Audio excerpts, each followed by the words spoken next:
It's been 13 years since the Pirelli World Challenge touring cars have carved their way through the challenge of Portland International Raceway. But today they return to this gem of the Pacific Northwest for the Grand Prix of Portland and the legendary Rose Cup races.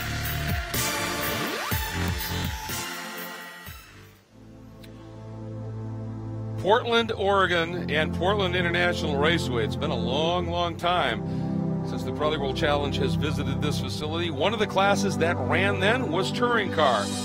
They're a bit different these days than they were 13 years ago, but they still are immensely competitive. And it is time for the 8th round of the Pirelli World Challenge Touring Car Championship at the Grand Prix of Portland, presented by Honda Racing. Hi, everybody. I'm Greg Kramer. The heat haze tells you how warm it is here. That's Mount Hood in the background, and it is absolutely stunning. It is warm here. As I said, I'm Greg Kramer along with Calvin Fish. Gino Carini will be with us down in pit lane. There is the touring car field that is getting set to go. And basically, the story here this weekend, I think, in many ways can be summed up in 2 words, Cal: Reardon Racing. Yeah, they have just been dominant here this weekend. Vesco cars are off a man on a mission right now, grabbing the championship lead back yesterday. Yeah, it was absolutely brilliant what they were able to do. But with that now, the field is set. They are ready to go. 40 minutes of round 8 competition about to set sail. And that means it is time for us to head down in just a moment or two to the front of the grid for that command. But as you can see, the field is set. It's a Reardon front row. And then you've got a brace of very, very hungry BMWs that are going to be coming after them at this stage and really put on some remarkable racing that unfolded here. We also have a local hero that is obviously going to be somebody that wants to show well today after a bit of a problematic race yesterday. Lots of really cool stories that are unfolding as this grid is set up. So it looks like we are getting ready to go, and looks like that command has been given. And so the field is coming to life as we are set to set the stage. It'll be 2 pace laps for this field before they get the green flag. So let's get to our Pirelli storylines. And the first one is, we've kind of alluded to it here, but one guy in particular, untouchable Vesco Kozarov. Well, just the margin that he had over the rest of the field yesterday was extraordinary. He was 1.3 seconds quicker than the closest BMW, Johann Schwartz, who will line up 3rd on the grid. Going to be a tough sled for those guys today to overtake him as he tries to extend that championship lead. And the second storyline, considering these guys raced in the cool of the morning yesterday, we have temperatures now in the upper 90s that have hit officially here. How's that going to affect these guys? Well, big time. It's going to be a very different racetrack. Different balance will be needed. And but Vesco's very smart. But if there is a chink in their armor for those Subarus, maybe they'll use their rear tires up a little bit more than the BMWs. That is certainly what Johann Schwartz and the other BMW runners are hoping for. And, of course, there was a bit of an incident that unfolded in yesterday's race. And Gino Carini, it included the points leader at the time. Well, absolutely. There was definitely a situation with Carl Whitmer, our points leader. He got into it with Steve Strymer. I talked to both of them after the race, very cordially, gentlemanly, apologized. Somebody was a little bit too aggressive, but it looks like the 2 of them are ready to race hard. Everybody's concerned about the heat and tire degradation. We're talking about Vesco with a 1.8 second lead in just lap times alone. I look to that Nissan to dominate again today. Yeah, it should be a pretty spectacular run, and it's interesting. It's good to know, isn't it, Cal, that Steve Strymer and Carl Whitmer had a nice chat, worked everything out, because they are right next to each other in terms of one in front of the other on the grid, and that's good to know that everything has apparently been settled. We're going to slip away real quick. When we come back, we will have green flag for round 8 of the Pirelli World Challenge Touring Car Championship at the Grand Prix of Portland, presented by Honda Racing.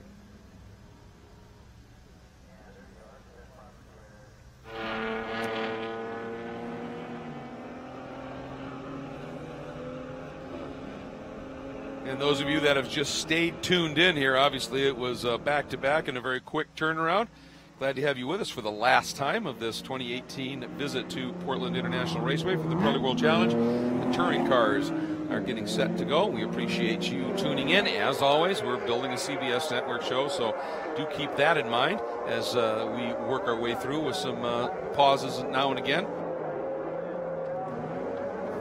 And also just want to remind everybody that CBS Network show for the touring cars will air the 29th of July, Sunday the 29th of July, 5 p.m. Eastern Time.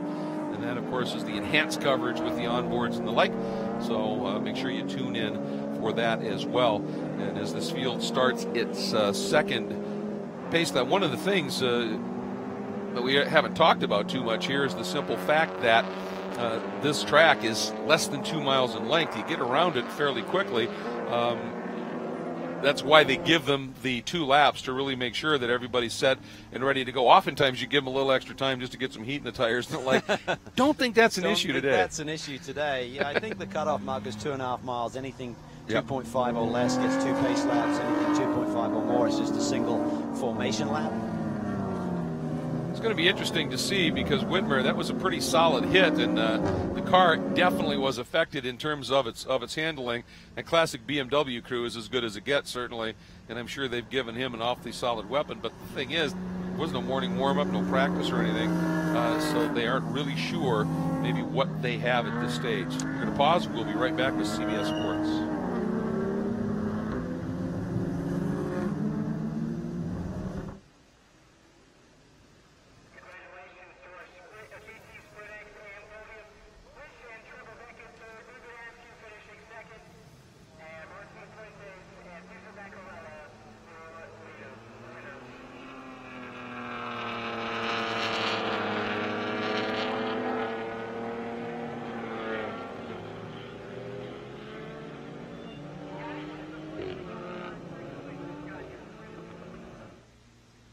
Pirelli World Challenge touring cars coming up to the green here at Portland International Raceway. However, the pace car is in, but the field going very slowly, and we're still seeing a lot of tire scrubbing. And wonder if at the last second, for some reason, Calvin, word came from race control that something had developed.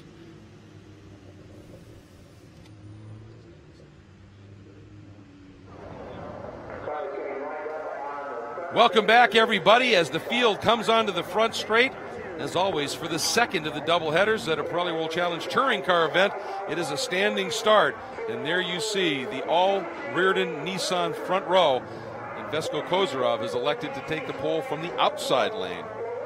A change of position there at the back of the pack for Nitskowski. Recognized he'd lined up in the wrong slot, I believe. Now, this is a first run for these guys in the championship with a DRS Power BMW. Not familiar with necessarily all of the formats. All right, the red lights are on. When they go out, we go racing. And Kozarov got a great start. Huge launch, but look at Johann Schwartz down to the inside of Paul Terry, Cal. Look at Whitmer to the outside of Streimer. Those two got together in this very set of corners here yesterday. Kozarov's already checked out. Ooh, Streimer couldn't quite get that turn made up and over the curbs, and here we go. He's alongside Whitmer. Well, I'm glad they had a good chat last night to sort things out, and they're not doing it right now. And Whitmer was able to slide through, and that jumps him right up into the 4th spot, and he's right on the back already of Johann Schwartz. Johann Schwartz, the Drift King, is certainly using his skills right there, trying to chase down Paul Terry. We have had a lot of racing unfolding on this track. Obviously, we've had Pirelli World Challenge GT cars, Cal. We've also had a lot of Rose Cup cars out there with different tire compounds, manufacturer, construction. And look at the gap that Kozarov had. He has just checked out. He's in a different zip code. And look at this. Those BMWs just cannot hang with that Subaru down this back straightaway.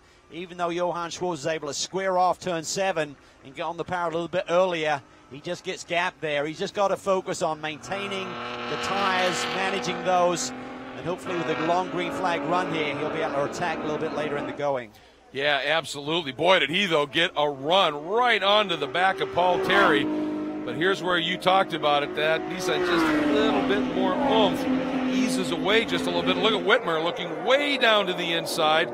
And now Schwartz going to try and straight line to the apex. Wants to really slow it up on that Nissan of Paul Terry. Whitmer trying to take advantage here as they come through the festival curves one more time. Streimer there sitting in the 5th position.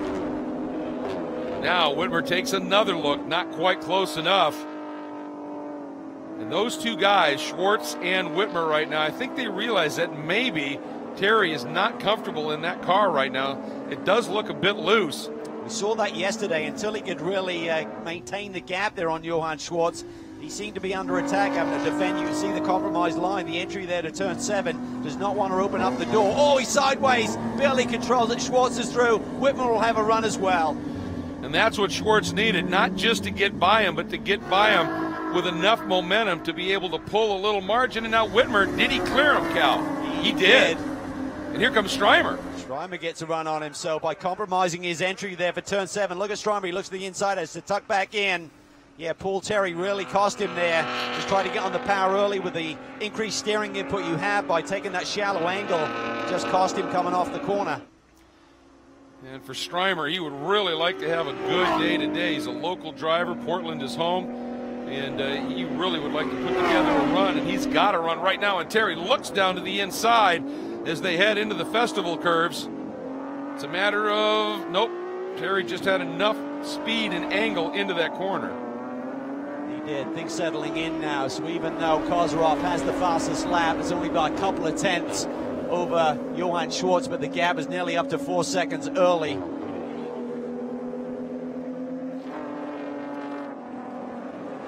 Here's a look at Johann Schwartz. That's Rooster Hall Racing. You see the WV on the car, West Virginia University on that car, shop BMWUSA.com, and we're talking about sponsors because he's won a special award. It is the Optima Batteries Best Standing Start Award, and it was up 1 during that opening lap, and then it was the next lap when he made that great move to pick up 2nd place, and that was absolutely superb for Johann Schwartz. Great run. And the last thing on the West Virginia University comment here, they've got a couple of engineering students from the SAE program, the Society of Automotive Engineers, embedded in there. Both of them mechanical engineering students, one of them an astrophysics engineer program graduate, or going for a graduate degree as well. So some pretty savvy minds on that crew, along with his longtime and very successful crew chief.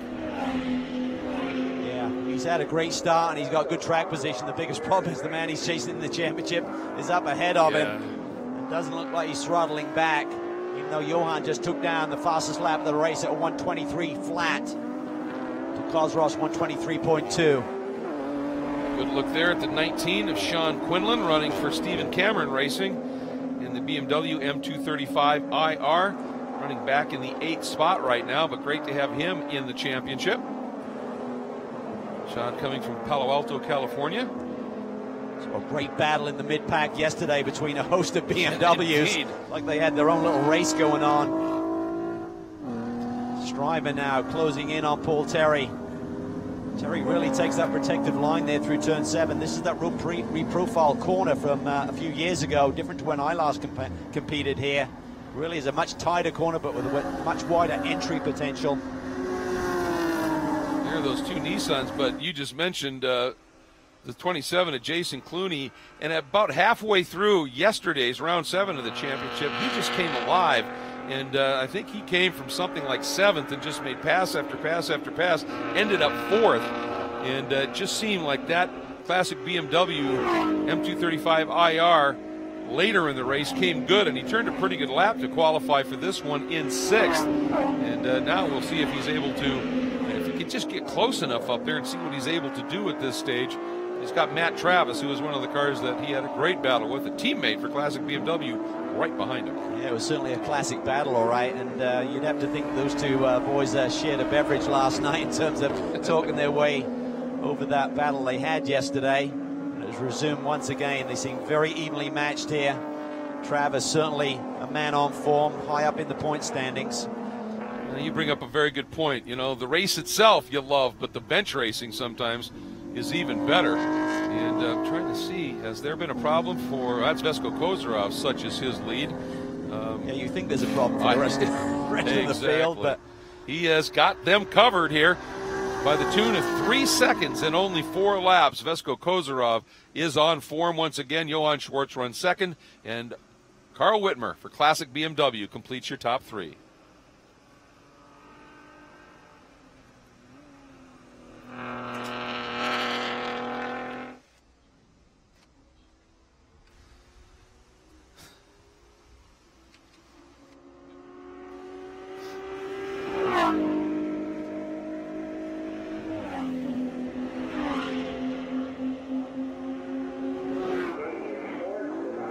Johann Schwartz and Carl Whitmer running second and third, both in BMWs here at the Pirelli World Challenge Grand Prix of Portland, presented by Honda Racing. And they are doing everything they can at this point to try and do something with Vesko Kozarov, who has checked out. And he pretty much did the same thing yesterday. As always, these are double-header weekends. So let's go back and take a look at some highlights from the 7th round of the championship that unfolded in the cool of the morning yesterday.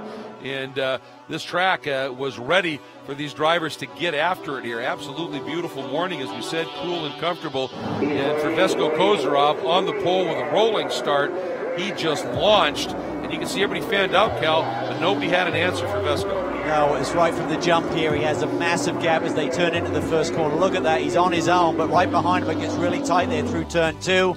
Watch this. Strymer just gets very aggressive there. Gets into the side of our championship leader, Carl Whitmer, turns him around, ruined his day, and major damage to the front end of that Nissan as well. Yeah, absolutely. And for Carl, he was able to continue, but the car was clearly not healthy. Strymer had to duck into the pits and ended up finishing a number of laps down as a result. But Carl Whitmer, the points leader at that time, later in the race, this is what we were talking about here. Just some fabulous racing, and that was the first of the guys that Clooney got. Then he got really loose exiting. Calvin was able to save it. He was inside of the 81 machine of Rude, and then he went on the attack on his other teammate here. Inside of Travis. Great racing here, great respect, giving each other just that little bit of racing room that you need, and you can get the job done. Wonderful to watch. Yeah, it was just some superb running here. And wonderful to watch. Vesko Kozarov did not put a wheel wrong, Cal. The only way to slow him down was to put him in the tape machine. Exactly, and that's what we had to do. He came across the line, and he led home a Reardon Nissan 1-2 as his teammate Paul Terry, a couple of cars back in line, came through. Johann Schwartz completed the top 3, and they were enjoying their moment in the cool morning sun on the podium. And Vesko enjoying a little bit of a champagne shower, which he hopes to repeat today, and it certainly looks like he might do it. And Cal, now he has taken back that fast lap at a 1:22.846. Just seems to be in control. Yeah. Just seems to be able to do whatever he wants to do in terms of lap time, controlling the gap. But these two BMW runners are not giving up hope. Certainly is a fierce battle in the championship chase as well. Carl Whitmer, as we said, had the championship lead coming into this weekend. Lost it yesterday. Johann Schwartz has a couple of wins this year, but a couple of races that didn't go his way, so he's down in 4th position in the points right now. And Johann, we did get a chance to chat with him at the end of the race yesterday, and he made the comment. He said, have a couple of ideas of what we might be able to do to find a little bit more speed. And he said, I think we could be a little bit better on our tires, possibly, in the heat of the day. But the problem for them right now is Kozarov has opened up such a big lead, Cal, that he can ease back a little bit if he wants to and save those Pirelli P0s and have something to deal with here. But one thing Johann doesn't know how to do is give anything up. Well, him managing his tires may be forced a little bit with the proximity of Carl Whitmer right behind him. Not like he's just driving his own race right now. He's got pressure from behind. And then the battle behind those three for 4th between Paul Terry, the Reardon Nissan teammate of Kozarov, and the Paul Terry trucking machine, and the number 23 of Strymer. That is a really, really good battle still. Only a half a second or so separating those guys at this stage. And, of course, that's the Strymer Sheet Metal Works, which is located only 3 miles south of PIR. He is very much a local guy, along with the Johnson Air Products and Hendel's homemade ice cream and impact printing support for Strymer. And there he pokes his nose in that white number 23 to the inside of the blue and white, or the blue and black machine of Terry. Wasn't quite close enough there. Well, some of it maybe just getting near to that front radiator grill with these extreme temperatures here today. Point, yes. Everyone was concerned about that because at a certain point these engines go into that engine preservation mode. Strymer certainly putting the pressure on. Someone seems like they're a little bit off song there. Well, Strymer certainly was able to get a great run out of the festival curves and able to take a look. And we're getting a report from pit lane right now. Track temperature is about 140 degrees, Cal. That is toasty. It is. And Strymer's going to turn it around. Can he save it? I think he had it saved if it would have stayed pavement. Yep. Fast hands there, but Ran out of grip when he hit the grass. Well, now he's got, as soon as he could clean those tires off, he was showing some pretty good speed, but he's going to have a heck of a margin to make up now. That's exactly what happens through that section of the racetrack. You're constantly turning. You try and squeeze on the power a little bit more aggressively, and one end of the car has to give up. And you often get that snap, don't you? And that gets problematic as well. So we are watching Johann Schwartz, who is doing his usual stellar job, but Gino Carini with the 81, as Cal said, of Carl Whitmer right behind him. I don't know that he's able to manage tires quite as much as he'd like to. Well, you know, it's ironic. You guys were talking earlier in the broadcast about Johann, and they were going to make some changes, and I'm sitting here with Johann's crew chief, Eric Meyer. Eric, you guys did talk. You did confirm. You're going to be amazed at what changes they made, which has given Johann quite an advantage. Eric? Yeah, so we looked at the setup yesterday after the race, and everything was looking where we had set it from the start of last race. So we opted to just go for a simple tire pressure change and try to just manage this race in this extreme heat that we're having here today. That's what I found it amazing that 140-degree track temperatures, all they had to do was change tire pressures. Yeah, well, Eric has been doing this for a while. He knows what needs to happen with these cars, and you know, I think he maybe looked at it, Cal, and said, we don't need to do anything drastic. Subtle can sometimes be very effective. Well, it's been a subtle improvement by Johann Schwartz on that last lap as well. He's now got down to a 22.86 compared to Kozrov's 22.84, so there's nothing between the pace of these two cars ultimately right now. It's just Kozrov had that brilliant opening lap and established the gap, and now he's able to manage things. See how he responds here on this lap. Down the front straight they go, and it still is Vesko Kozarov out front, and the margin at this stage back to Johann Schwartz in second is 3.4 seconds with Carl Whitmer right on his 6.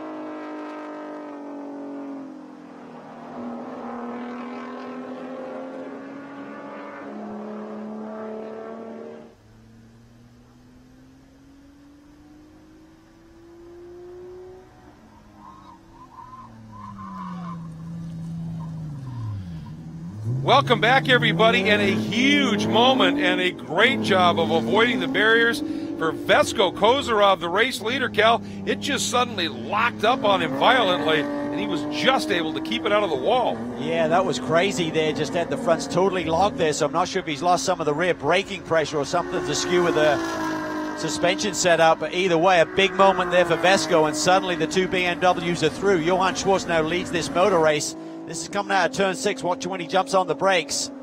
Just locks up those fronts and along for the ride. Should be just missed his marks there and got out in the gray. We'll have to wait and see how he responds to this. Yeah, something, but there goes Schwartz, then Whitmer, and back onto the track. And of course, a couple of concerns here. One, what shape are those tires in now? They were locked up for a fair amount before he got to the grass. Yeah, you'd have to assume there's some flat spots on those he's going to have to deal with, so we could see some more locking up, even if there's nothing to miss. Maybe he just missed his marks there. Sometimes when you're just trying to cruise a little bit and save tires, I'm not sure if it was just a focus issue there. We don't see that very often with Vesko. No. But either way, two BMWs now fighting out for the lead, and Whitmer's got really close to Schwartz, so Schwartz really dancing on the brakes too down into the festival curves there that go around. You know, we have seen some absolutely crazy things happen today on the racetrack with what you thought was going to happen has absolutely ended up upside down, and people that needed a huge break to have any shot at being back in the points championship, getting it with various developments. And I thought that ran through my mind before we actually started the show. Could we see that in this one as well? And then I went, not the way Vesko's been running. This is a done deal. Yeah, no. Yeah, no, that's a big shakeup certainly, but looking at the first sector time, he's only a tenth or two off the BMW, so it seems like he's got pace back underneath him with that Nissan. And in Sector 2, 4/10ths quicker, so he's on the attack again. If those tires aren't too badly damaged, we could have a real motor race going on here, as he's going to be on the attack trying to chase them down. Comes on the front straightaway. We'll see what his lap time is this go-around compared to the leaders. Schwartz at a 23.6. Whitmer the same. Kozarov at 23.1, takes half a second out of that gap immediately. If it was his mistake, you know he's going to be digging deep now. Yeah. Well, and sometimes something like that, like you said, it was just a little focus thing. It is hot, you know, and things can happen. This can certainly solve any focus issue here, because now you're not coasting, you're not preserving, you are flat chat. It is head down. It is go time. But he has got to make up over 6 seconds now to the leader. So he's going to need 12 laps to do that. There's more than 12 laps left in this race, so he can certainly get the job done if he's consistent with his lap times. See him there. Certainly not out in the same gray zone that he was before when he went off the racetrack. And the interesting thing right now, with Whitmer sitting in second and Kozarov third, that's 2 or 3 points. Couple of points in the championship, and every point is crucial. Yeah, absolutely. But he did come in with a 10-point lead.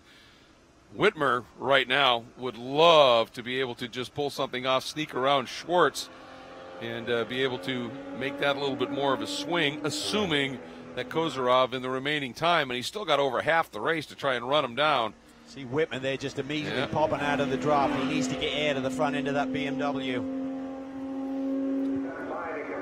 And of course, one of the things we've been seeing today certainly in the most recent race, which was a GT race, an awful lot of those cars mid-engined or rear-engine and the like. Some of these cars are front-engine, and with the heat and then that engine generating heat, you got to think these cockpits are pretty toasty. Very toasty. A lot of hard work going on, and as much as Schwartz would like to do time management at this stage of their game, Kozarov just laid down the fastest lap of the race at 22.7. He's now only 5.5 seconds back of the leader with plenty of time on the board. Yep, not even to halfway yet, and Whitmer doing everything he can to try and hound Johann Schwartz and see what can happen here. We were talking about Johann and the involvement with West Virginia University. September 22nd, one of the big home games on campus there. They're actually going to have that car on display at the stadium. He'd love to be able closer. Yeah, he is. There's no question. Tell you what, Whitmer has pace as well. This is going to be a hard-fought win for Johann Schwartz if he can hang on here this afternoon as we get towards the halfway point in this motor race. Behind them, by the way, the 33 of Paul Terry sits in the fourth spot. In the fifth spot, the 26 of Travis, and in sixth, the 27 of Clooney. Let's check into the pits with Gino Carini. Hey guys, so you're right. I mean, Vesco rarely makes a mistake. I talked to team owner Laura Tolman. I've got her here with me. Laura, describe exactly what you think is the situation with Vesco. Well, Vesco predicted this exactly before the race, that adding this much weight at a last minute without testing would cause braking problems with the car. And we got a BOP adjustment last night. We protested it, of course, 25 kilograms, which is quite a lot of weight, about 50 pounds. But we had to stick with it, so we put the weight in the car, but we barely had time to get the weight in the car, not to make any setup adjustments. So we knew braking was going to be an issue, and it has been. Yeah, no, I completely understand where Laura's coming from in this thing.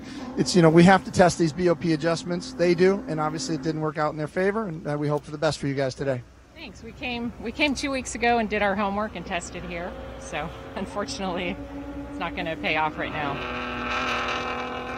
All right. Well, that's interesting, obviously, and that can definitely change the handling characteristics of the car. Well, we talked about the advantage that he had yesterday over the BMWs. 1.3 seconds in race pace is an enormous gap. So obviously this series overnight decided to make that adjustment and add a little bit of weight to Vesco's car, but when you got these back-to-back races with no warm-ups and no other qualifying sessions to really get a feel for that, he's obviously got to adjust, but that's not stopped him from going on the attack, because he just laid down another best lap, fastest lap of the race at a 22.5, and the gap to the lead is now down to just over 4 seconds.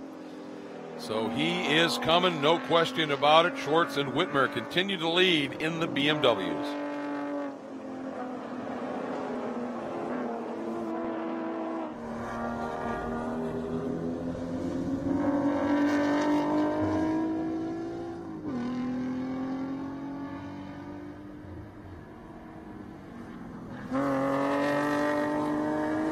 Just letting everybody know on the web and SiriusXM is a very short layout, so we will be right back with you.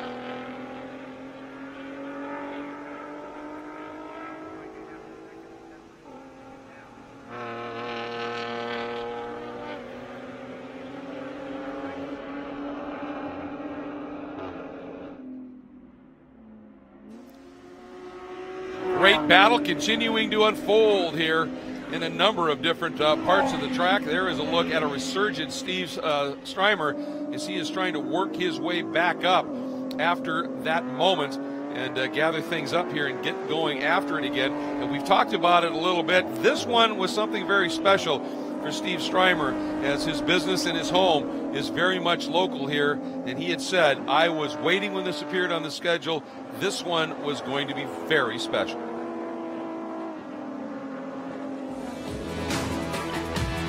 I was born and raised here. I grew up around this track. We have not had racing here in Portland at the professional level for 13 years. This is a dream. I started professionally racing in 2015. Never even had the wildest dreams that we'd be able to come back to Portland.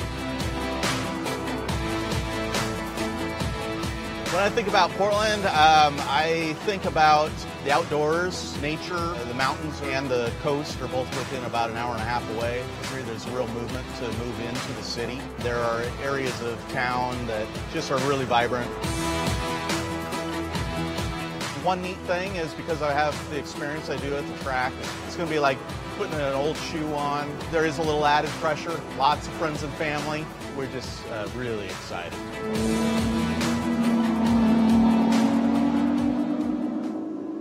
And he has been in the battles here. He's absolutely excited about coming back here and has been racing very, very hard. And I'll tell you one thing he was talking about with nature in this area and what's near.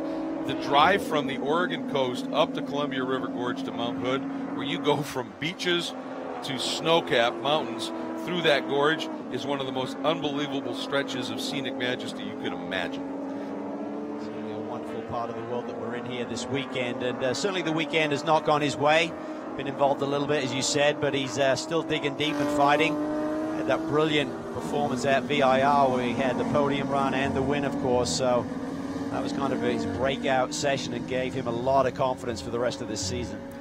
And obviously with that extra weight that they are carrying on that car, obviously a scenario for him to make those adjustments sort of on the fly as this race unfolds. And we've seen Paul Terry, who was very, very quick yesterday, struggling with that just a little bit. Now, what's the gap to Kozarov here? Is it under 2? It is. He's got it down to 1.9 seconds. And less than 15 minutes left in this race. Schwartz leads it. There's Whitmer. There is Vesko Kozarov. Yeah, he's got pace. A 22.5 is his best, but Carl Whitmer's got pace as well. He just laid down his fastest lap of the race at a 23.0, closing in on the leader just a little bit. I think Whitmer's car may be a little bit stronger than Schwartz, but getting by him is going to be problematic, and he's going to feel the heat from behind here, probably within the next 3 to 4 laps with a lot of time left on the clock. Yeah, that's a big chunk. Down through turn 7. Hugely crucial corner to get a run onto this long back straight.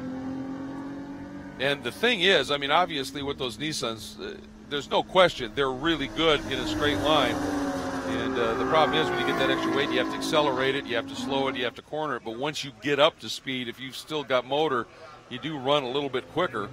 And he is continuing to just chip away at this.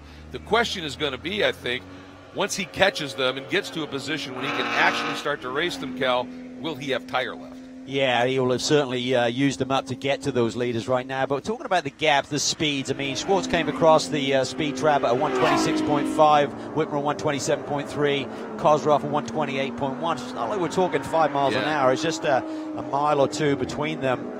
Certainly the handling of the BMWs. See Schwartz there very loose. Whitmer's got to run. Definitely lost a little bit of acceleration off there. Whitmer looks to the inside. I think that was a bit of a fake. Yep. Trying to get Schwartz to react and make some sort of a little hiccup, and Schwartz didn't bite.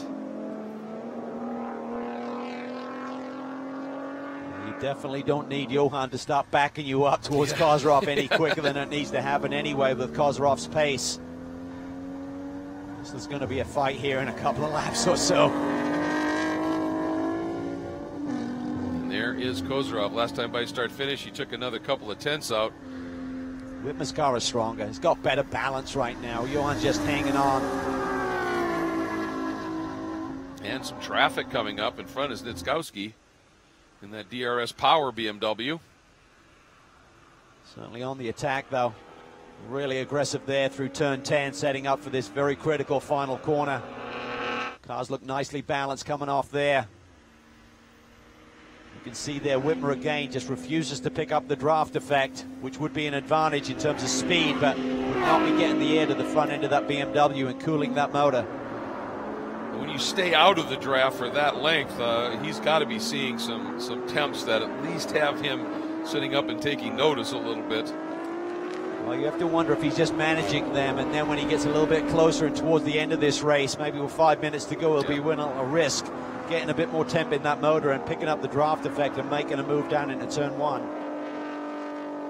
Up into turn 5. Here's close 6. look here as we get into turn 7. Schwartz's car did not look happy last time through there.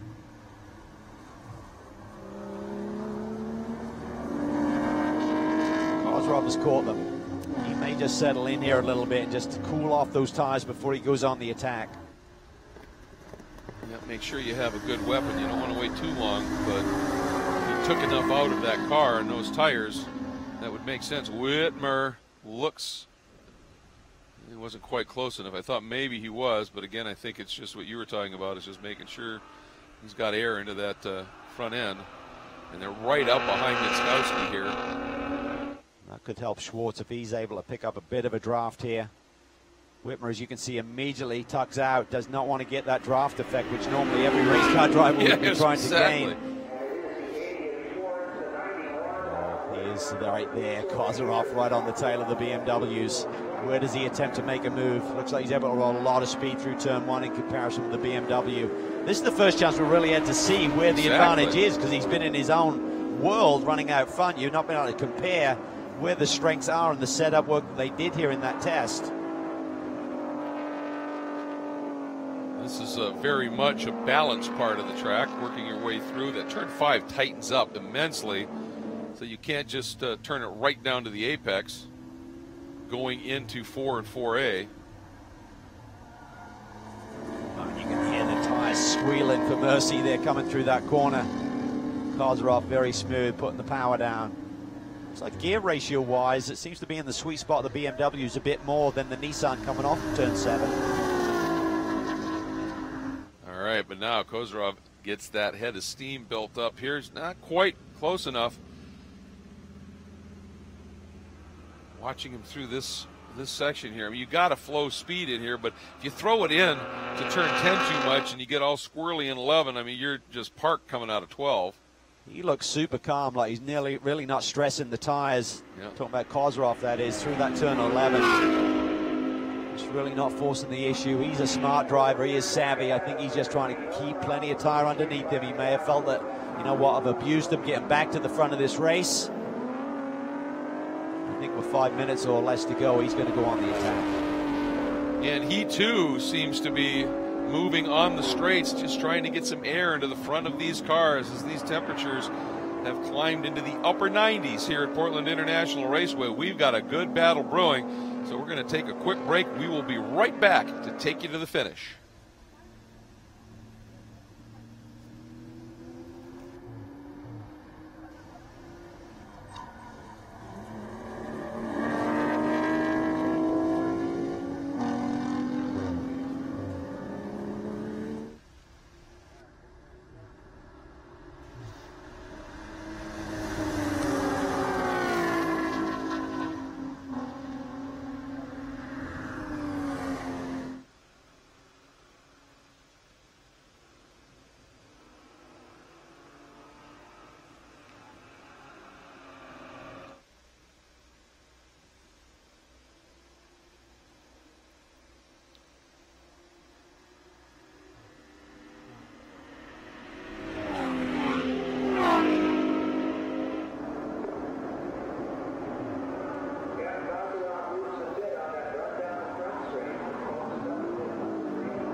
If you're enjoying the great racing of the touring car division here at Portland International Speedway for the Pirelli World Challenge, well, you can follow all the news of the championship by downloading the new Fan app. Go to the Apple App Store or the Google Play App Store and search for the PWC Fan app. You can also follow along on many other social media platforms. Facebook, look for PWC Championship. Twitter, look for @WC Racing. Instagram, it's hashtag Pirelli WC or hashtag Pirelli World Challenge, and you'll see racing action and updates on action like this, Cal. Yeah, that was perfect. I saw Kozarov there through turn 11. He had a little bit more committed. He wanted to set up and be that bit closer to Whitmer as they came down this front straightaway. Previous laps, he just looked like he was really just moderate with his pace through there, and that time he really attacked that final corner, and that set him up perfectly to dive down into the brake zone. Now, can Whitmer counterpunch anywhere? As you said, it looked like getting out of 7. The BMWs might actually be a little bit better in terms of the sweet spot for the gearing. But you've got to be close enough to try something. Boy, Kozarov shallowed up his turn in. Not enough for Whitmer to do anything with. Yeah, and you see there, Schwartz just gaps that Nissan a little bit coming off that corner. Whitmer's staying with him. But he has a totally different aggression level for Vesko Kozarov through those final 3 corners, setting up that pass on Whitmer. Just really total commitment coming through this section. This time, again, a bit more moderate, not using up the tires. He'll be looking at that clock thinking, well, getting the information from his team, 5 minutes to go. Maybe one more cool lap, and then he'll go on the attack again. Schwartz way up by the wall in that Rooster Hall Racing BMW. Then Kozarov in the Nissan, then the classic BMW of Whitmer. There's that Rd.8 Racing Nissan, the Nismo engine. Ooh, Whitmer pushing incredibly hard, Cal. Yeah, he really is. I thought he had the stronger car of the 2 BMWs, but Johan's done a nice job. I think his tires might have gone off a little bit earlier than Carl's, but you can see there 91 now really struggling. It's just when you start to ask that little percent more, it's not going to give it to you. Kozarov ever closer here. See Schwartz gapping just a little bit as Kozarov uses all of the road and a little bit more. Let's see how he goes on the attack through this set of corners down here. He is close. He probably feels that time is not on his side now. See if he goes on the attack here through this set of corners to be closer to him onto that front straightaway. You saw him feint over, and Johan briefly eased over just a little bit, then quickly went back to get the better line. Yeah, he's on it. He's going for him. He is close enough, Greg. He's going to pick up the draft there. He's willing to tuck the front end of that Nissan in there, not worry about the temperatures. Johan Schwartz going to need to defend that inside line quickly. I'm just stunned that he didn't defend a little bit more aggressively. Beautiful, nice job, Johan Schwartz. Nice. Just rolled the apex speed through there and took the. That was, as I was wondering, he showed me why, didn't he? Moves a little bit, but gives him enough room. Stews will have their eyeballs glued on this one for any reactive driving here as we come down to the wire. Johan Schwartz looking for that 3rd win on the season. Kozarov got his 3rd victory yesterday and look for win number 4 and an extension to the points lead. Look at Schwartz. He has to be real protective there on the inside. This will help Kozarov power down. A little slide there coming off the corner. Is he close enough to think about a move into turn 10? Boy, looks to the outside. There. He's there. He's established. He may be passed. Side by side down into the brake zone. Kozarov to the lead. Just set that up perfectly. Johan had to protect the inside line into turn 7. And then Vesko just uses that power of that Nissan to go on the attack. Well, look at this. Whitmer, as a result now, has got a run on Johan Schwartz. And you've got to be impressed with how Kozarov did that. He attacked to get back within a couple of seconds and then just started a very measured approach, didn't he? Attack, lay back, attack, lay back. That's savvy stuff. Yeah, it really is. I mean, you could just see the intensity of the car coming through the corner, just how much he was on edge, one lap versus the other. Some laps just looked like he was really taking it easy, then he'd go on the attack and set himself up to be close enough onto that front straightaway. First on Whitmer, and then certainly on Schwartz down the back straight away for the pass for the lead. You got to believe that was managing two things, tires and temps. And that was a clinic, really. Well, he's had the edge, made that little error in this corner. Be curious to talk to him and see what happened there, whether he just missed his marks there and got out in the grey and couldn't recover. But either way, it's been a phenomenal performance and certainly made it a lot better show here, Greg. That it has, and you know what? Unless something similar to that happens, we'll probably be talking to him at the end of this one. And the white flag is scheduled to be coming out this time by start-finish. And the question now is whether Whitmer has anything to sneak by Johann Schwartz. Whitmer, of course, a little bit more advanced in the points, and he would love to at least minimize the loss after having it be fairly significant yesterday. There is the white flag. Tom Hansing, one more lap. You certainly think the wind is out of Johann Schwartz's sails a little bit, but he is a feisty competitor, and he inches in on Kozarov here. He hasn't given up, and he certainly doesn't want to give up that runner-up position. Been a fascinating race. It really has. Last time through the festivals. Here, the festival curves, and now up into 4, 5, 6. This has been an absolutely fascinating race. After the dominance that Kozarov had yesterday, obviously adding a little weight to the car and things that developed. I'll tell you this what, one pretty interesting. Tell you what, Greg, the performance of these Pirelli P0s on this long 40-minute green flag race is amazing, that they're still running laps within a few tenths of their fastest laps of the day on the final laps of this race. Yeah, well, that's one of the things, and that's what we saw Kozarov do. Is the story on these tires is that if you do get them a little too hot, if you back off for a lap, you've got the performance back, and that's what we were seeing Kozarov do to perfection last time. Through that high-speed switchback, the left-right, and now into turn 12, onto the front straight. From first to third to first, Vesco, Kozarov, Reardon Racing, and Nissan sweeps at Portland International Raceway. BMWs go 1-2 with Schwartz in second and Carl Whitmer in third. And man, was that a race for all three of those drivers. Everyone giving it 1,000,000%. That was a magnificent race. Hats off to Vesco. A little mistake there. Curious to see exactly what happened. Johann Schwartz playfully coming alongside. He knew that man had the pace all weekend long. He nearly got it home for BMW, but nonetheless, waves to the crowd. He put on quite a show. Yep, that he did. Those yellow seatbelt gloves out the window. Saying hello to all the fans here. Yeah, that was a good one. And for Carl Whitmer, after everything went so wrong yesterday, that was a great race in it from the get-go today. And let's not forget, Paul Terry ended up in fourth at Vesco's teammate in the Paul Terry Trucking Reardon Nissan. And Matt Travis today able to get the better of Jason Clooney in the classic BMW team battle and brings it home in the fifth spot with Clooney in sixth. Strymer fighting back to seventh. Sean Quinlan in eighth, Jacob Ruud in ninth, and Henry Schmidt rounds out the top 10 along with Greg Nitzkowski in his first ever Pirelli World Challenge race. With the DRS Power BMW doing a nice job too. He did, and he was learning because he set his fastest lap on the very last lap of the race. Yes, so, he did. That's pretty cool. A good personal best. Yeah, well played indeed. Well, that was a fun race, but you got to believe that these drivers will be somewhat pleased to get out of these cars, get out of these fire suits, once they've well and truly soaked them with a little cooling champagne, of course. It's the best way. Yeah.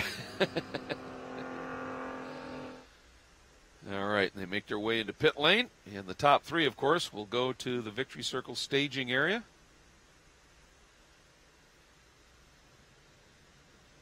Thumbs up from the SCCA pit staff. Let's give them a shout. They're in those hot fire suits that have been out there all day long.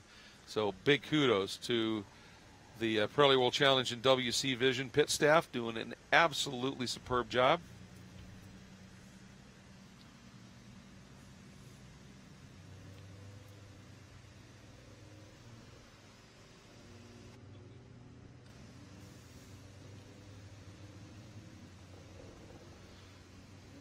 All right, and they have made their way down into pit lane, and the celebrations are going to commence. What a fabulous run it was.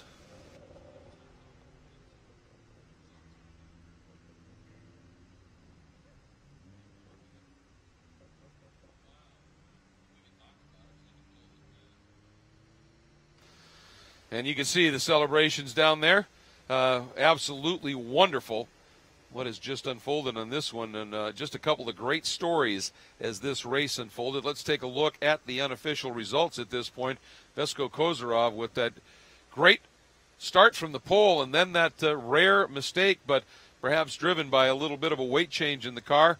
Dropped back a bit, was able to auger his way to the front, setting fast race lap on the way. Johann Schwartz led for much of that race afterwards and hung on for a second spot, and then the 91 of Whitmer third. Terry and Travis rounding out the top five, and obviously with Kozarov able to get back to the front, he doesn't do himself any harm in terms of those points. Yeah, he extends it out a little bit. Johann Schwartz jumps from fourth to third over Travis with that nice runner-up finish, but it's awfully close there between he and Carl Whitmer.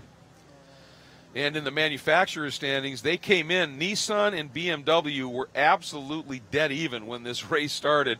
And so with Kozarov's drives, that's going to break that deadlock. But that manufacturer's battle remains exceptionally close. I want to remind you now that our VP Racing Fuels hard charger goes to the number 26, the classic BMW of Matt Travis, up 7 spots during the course of the race. So congratulations to him for an absolutely superb run. And again, tell you what, this has wrapped up the return of Pirelli World Challenge to Portland International Raceway. Next stop in the schedule, Cal, is going to be Utah Motorsports Campus, just outside of Salt Lake City, Utah. We get up to some altitude, a much longer track, huge 3/4 of a mile front straight. Doesn't get much different. No, it does. Long green flag, expect some warm temperatures there next month as well. So look out, everybody. And someone's got to do something about Vesko. He's on a roll right now. They did a test here, and it certainly showed in terms of his pace. Just a brilliant double victory here this weekend.